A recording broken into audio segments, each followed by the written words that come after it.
All right, sports fans, how's everybody out there doing?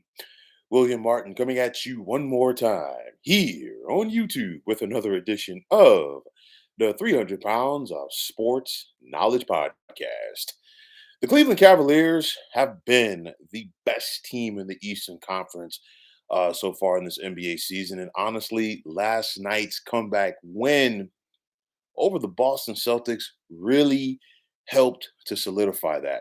The Cavaliers found themselves down 25 to 3 early on at the TD Garden last night in Boston, but they came back strong to knock off the Celtics 123 to 116.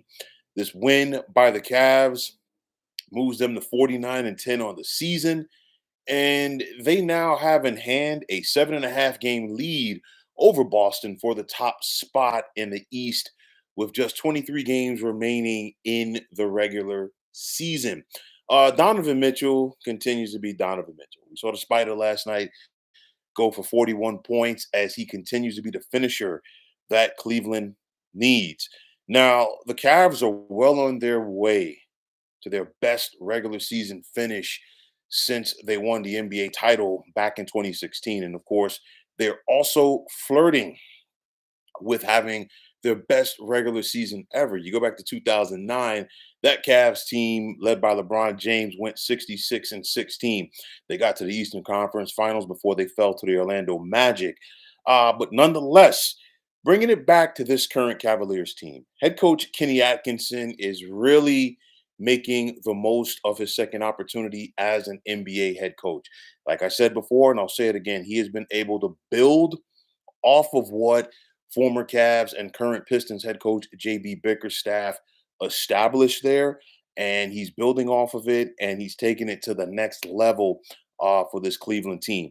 Of course, it's not just about Donovan Mitchell. You've got Darius Garland, who has shown himself to be a proven scorer. You've also got the likes of Evan Mobley, and of course a big man in the middle like Jared Allen, and then of course the recently acquired DeAndre Hunter from the Atlanta Hawks. And I think that was a move just prior to the trade deadline that I don't think enough people talked about when it happened.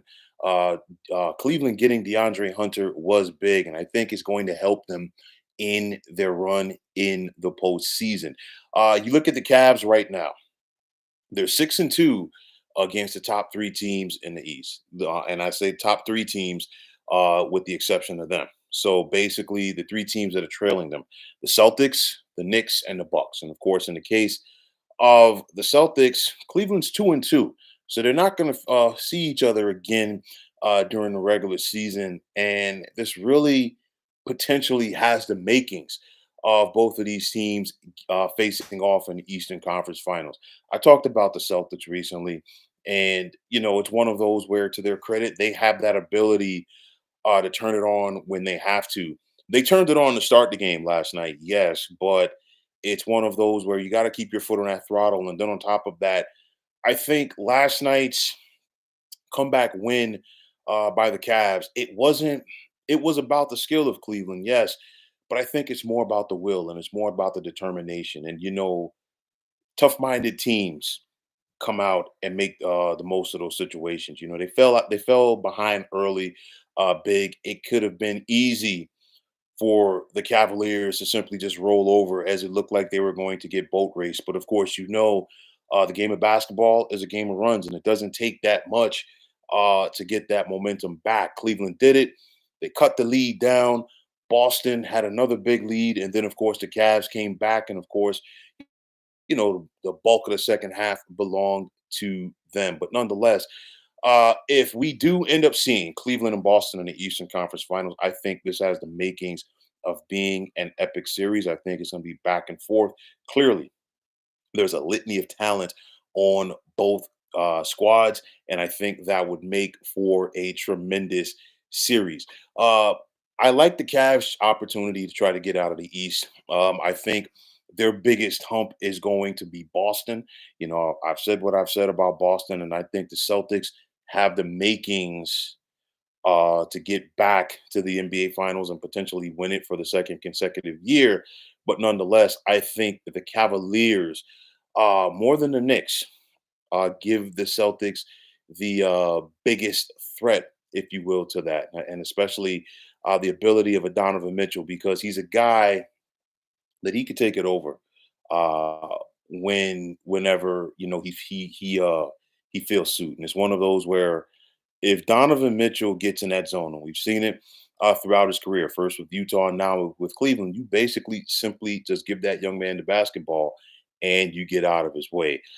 This is a darn good Cleveland team. They've been good for the last couple of years as JB Bickerstaff has been building, like I talked about before. Now you just have a guy like Kenny Atkinson who has helped them in year one take it to the next level.